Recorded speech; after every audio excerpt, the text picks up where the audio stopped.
Hello, ഇത്തിരി വട്ടം കുറവുണ്ട് കേട്ടോ. ഞാൻ നമ്മുടെ വണ്ടിയിലിരിക്കുക. നമുക്കിന്നൊരു കല്യാണ ട്രിപ്പ് കിട്ടിയിട്ടുണ്ട്. അപ്പോൾ അത് ആയിട്ട് വന്നതാണ്. ഞാൻ ഇപ്പോൾ നിലവിൽ നമ്മുടെ ആലുവയിൽ തന്നെ ലോക്കലാണ് ട്രിപ്പ്. നമ്മുടെ വലിയ വണ്ടിക്കാണ് വന്നേക്കണം. അപ്പോൾ എന്നെ ഇവർ വിളിക്കണമെന്ന് പറഞ്ഞു കഴിഞ്ഞാൽ 6:10 എന്നെ വിളിക്കുന്നത്. ആ സമയത്ത് ഞാൻ ഒരു വെളിയത്തിനടുക്ക് ഒരു ഓട്ടം എനിക്ക് യൂബറിലടിച്ചിട്ട് ഞാൻ മെട്രോ സ്റ്റേഷനിൽ നിന്ന് ആ ഓട്ടം എടുത്തിട്ട് എന്താ പറയുക, ആ ഓട്ടോ എടുത്തുകൊണ്ട് ഞാൻ വന്ന വഴിക്കാണ് ആ ചേട്ടൻ വിളിക്കുന്നത്. എന്നോട് പറഞ്ഞ്, എടാ ഇങ്ങനെ ഒരു കല്യാണ ട്രിപ്പ് ഉണ്ട്, നീ വരാൻ പറ്റുമോ എന്ന് ചോദിച്ചപ്പോൾ ഞാൻ പറഞ്ഞു, ചേട്ടൻ ഞാൻ ഇങ്ങനെ ഒരു ഓട്ടത്തിലാണ്. അപ്പോൾ 7 മണിയാകുമ്പോഴത്തേക്ക് എത്തിയെന്ന് പറഞ്ഞു. അപ്പോൾ 6:10 ഞാൻ ട്രിപ്പ് എടുക്കണം. 6:10 ട്രിപ്പ് എടുത്ത് നമ്മുടെ തോട്ടക്കാട്ടര കടന്ന് കിട്ടാൻ, ആ പാലം കടന്ന് കിട്ടാനുള്ള അവസ്ഥ എല്ലാവർക്കും അറിയാമല്ലോ. ആലുവ സംബന്ധമായിട്ടുള്ള എല്ലാവർക്കും അറിയാൻ പറ്റും ആലുവയിലെ ബ്ലോക്ക് എന്താണെന്നുള്ളത്. അപ്പോൾ അത് കടന്ന് ഞാനൊരു കണക്കിന് പോകുന്നു.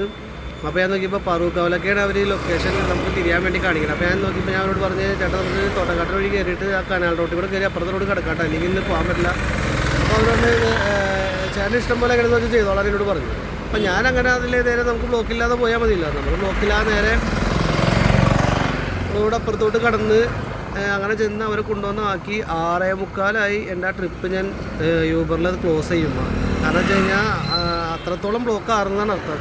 എന്നിട്ട് ഞാനൊരു കണക്കിന് വണ്ടി ഓടി വീട്ടിലെത്തി. വണ്ടി ഇട്ട് ഞാൻ പെട്രോൾ ഇത്തിരി കുറവുണ്ടായി. സാധാരണ പെട്രോൾ ഫുള്ളാണ്, ഇന്ന് ഇത്തിരി കുറവുണ്ടായി. അപ്പോൾ അതൊന്ന് അടിക്കാൻ ഓർത്ത് ഞാൻ വണ്ടി ഇങ്ങനെ എടുക്കാൻ പോന്നുകൊണ്ടിരിക്കണല്ലേ ചേട്ടൻ വിളിച്ചിട്ട് പറഞ്ഞാൽ ഞങ്ങളെല്ലാവരും പുറത്തിറങ്ങിയിരിക്കുകയാണ്, നീ റെഡിയാണെന്നുണ്ടെങ്കിൽ പോയിട്ടോ എന്ന് പറഞ്ഞു.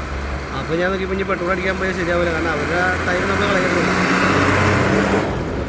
നമുക്ക് അത്യാവശ്യം ഓടിയെത്താനുള്ള പെട്രോൾ നമ്മുടെ വണ്ടിയിലുണ്ട്. അപ്പോൾ പിന്നെ ഞാൻ നേരിട്ട് പോകുന്നു. അപ്പോൾ അവരെ കൊണ്ടുവന്ന് അവിടെ ഡ്രോപ്പ് ചെയ്ത് ഞാൻ വെയിറ്റിങ്ങിലാണ് ഇപ്പോൾ നിലവിൽ. അപ്പോൾ ഞാൻ പമ്പിൽ പോയി അത്യാവശ്യം പെട്രോൾ അടിച്ചിട്ട് ഇവിടെ വന്ന് വെയിറ്റ് ചെയ്യണം. അപ്പോൾ ഒരു ഭക്ഷണം കഴിക്കാൻ വേണ്ടി ഇപ്പോൾ 2 പ്രാവശ്യമായി വിളിക്കണം. അപ്പോൾ ഞാൻ പറഞ്ഞു, ഞാൻ വരുന്നില്ല, ഞാൻ കഴിക്കില്ല എന്ന് പറഞ്ഞ് നിൽക്കുകയാണ്. അപ്പോൾ ഇന്ന് രാവിലെ നമ്മുടെ വലിയ വണ്ടിക്ക് ഇന്നലെ രാത്രി നോക്കിയപ്പോൾ തുടങ്ങി വണ്ടിയുടെ റൈറ്റ് സൈഡിൽ, ബാക്കിൽ റൈറ്റ് സൈഡിലെ ടയർ ഏറിങ്ങനെ പോയിക്കൊണ്ടിരിക്കുന്നുണ്ട്. അപ്പോൾ ഇന്ന് രാവിലെ തന്നെ ഞാൻ എന്തായാലും അത് ഒട്ടിച്ചിടാം. ഇനിയിപ്പോൾ ഓട്ടം വരുന്നത് വെക്കേഷനുള്ള ഓട്ടം വരും എന്തായാലും. അപ്പോൾ അങ്ങനെ ഒട്ടിക്കാമെന്ന് പറഞ്ഞ് ചെന്ന് കഴിഞ്ഞപ്പോൾ ഒരു ബോൾട്ട് കയറി ഇരിക്കുകയാണ്. അതവർ പഞ്ചറടേന്ന് എടുത്ത് വണ്ടി ഒരുപാട് പോകുന്നുണ്ട്. അപ്പോൾ അതിൻ്റെ സൗണ്ട് ഒരുപാട് ഉണ്ടാവും കേട്ടോ. വണ്ടി ഇങ്ങനെ പോയിക്കൊണ്ടിരിക്കുകയാണ്. തോട്ടിപ്പോൾ നിറച്ച് വണ്ടികളാണ്. റോഡ് സൈഡ് തന്നെയാണ് കണ്ടോ, റോഡ് സൈഡ് തന്നെയാണ് നമ്മൾ കിടക്കുന്നത്. അപ്പോൾ പിന്നെ വണ്ടികളിങ്ങനെ ഒരുപാട് പോയിക്കൊണ്ടിരിക്കുന്നുണ്ട്. അപ്പോൾ അത് ഒട്ടിച്ച്, അപ്പോൾ ഫ്രണ്ടിൽ ലെഫ്റ്റ് സൈഡിലും ഇതേമാതിരി തന്നെ എയർ പോകുന്നുണ്ട്. അപ്പോൾ അതൊന്ന് ചെക്ക് ചെയ്തേക്കാൻ പറഞ്ഞപ്പോൾ അതും അവൻ ചെക്ക് ചെയ്തപ്പോൾ ഒരു മുട്ടുസൂചി, ആ മുട്ടുസൂചി എടുത്ത് കളഞ്ഞു. അപ്പോൾ 2 ടയർ അങ്ങനെ കിട്ടി പണി. പിന്നെ ഞാൻ ഗ്രീസ് അടിച്ചിട്ടുണ്ടായില്ല. നമുക്ക് ഗ്രീസ് അടിക്കാൻ പറഞ്ഞാൽ ഗ്രീസും അടിച്ച് അതെല്ലാം കഴിഞ്ഞ് വണ്ടി വീട്ടിൽ കൊണ്ട് ഇട്ടാനുകൊണ്ട് ഇന്ന് നമുക്ക് ഈ ഓട്ടം എടുക്കാൻ പറ്റില്ല. അല്ലെങ്കിൽ ഇന്നിപ്പോൾ ഈ ഓട്ടം നമുക്ക് എടുക്കാൻ പറ്റില്ലായിരുന്നു. അങ്ങനെ പിന്നെ ഇന്നിപ്പോൾ അങ്ങനെ ഒരു പണി വണ്ടിക്ക് ഉണ്ടായിരുന്നു. അപ്പോൾ ഞാൻ 6:40 ആ ട്രിപ്പ് ക്യാൻസൽ ചെയ്ത് യൂബർ ഓഫ് ചെയ്ത്. എന്നിട്ട് ഇപ്പോൾ ഈ ട്രിപ്പ് വന്നപ്പോൾ അവർ കല്യാണം കഴിഞ്ഞ നമ്മൾ വെയിറ്റിങ്ങിലാണ്. പിന്നെ ഇന്ന് രാവിലെ സൈനാപ്പിയുടെ മുടി വെട്ടാൻ പോയി. നമ്മുടെ വീടിൻ്റെ അടുത്ത് തന്നെയാണ് മുടി വെട്ടാൻ ബാർബർ ഷോപ്പ് ഉള്ളത്. അവിടെ പോയി മുടി വെട്ടാൻ പോയി. അവിടുന്ന് ഒരു പണി കിട്ടി. അവിടുന്ന് വണ്ടി കൊണ്ടുവന്ന് ഇങ്ങനെ പാർക്ക് ചെയ്യാൻ വേണ്ടി കയറ്റിയപ്പോൾ ബാക്കിൽ പോലീസുകാർ ഉണ്ടായി. ഹെൽമെറ്റ് വെച്ചിട്ടുണ്ടായില്ല. ഹെൽമെറ്റ് നിർബന്ധം ഉണ്ടാ.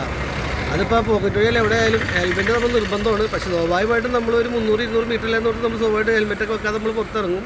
പക്ഷേ എനിക്ക് പണി കിട്ടി. എനിക്ക് ഇന്ന് അവരുടെ ബാക്കിൽ കൊണ്ടു നിർത്തിയിട്ട് അവർ ഫോട്ടോ എടുത്തുകൊണ്ട് പോയിട്ടുണ്ട്. മെസ്സേജ് ഒന്നും വന്നിട്ടില്ല. 2 വീലറിന് ഫോട്ടോ എടുത്ത് പോയിട്ടുണ്ട്. അതെന്തോ ആവട്ടെ, അത് അവരുടെ ജോലി അവർ ചെയ്യട്ടെ, അവർ ഭംഗിയായിട്ട് ചെയ്യട്ടെ. എന്താ പറയുക. പിന്നെ അപ്പോൾ എന്തൊക്കെയാണ് ഇന്നത്തെ വിശേഷങ്ങളൊക്കെ. അപ്പോൾ ഞാൻ എന്താ പറയുക, ഇന്നിപ്പോൾ ഈ വിശേഷങ്ങളൊക്കെ നിങ്ങളുടെ അടുത്തുനിന്ന് പങ്കുവെക്കാൻ വേണ്ടി വന്നതാണ്. അപ്പോൾ ഇനിയിപ്പോൾ നല്ലൊരു വീഡിയോ ആയിട്ട് വീണ്ടും കാണുന്നവരെ ഓക്കെ, എല്ലാവർക്കും നല്ലൊരു ശുഭരാത്രി. Good night.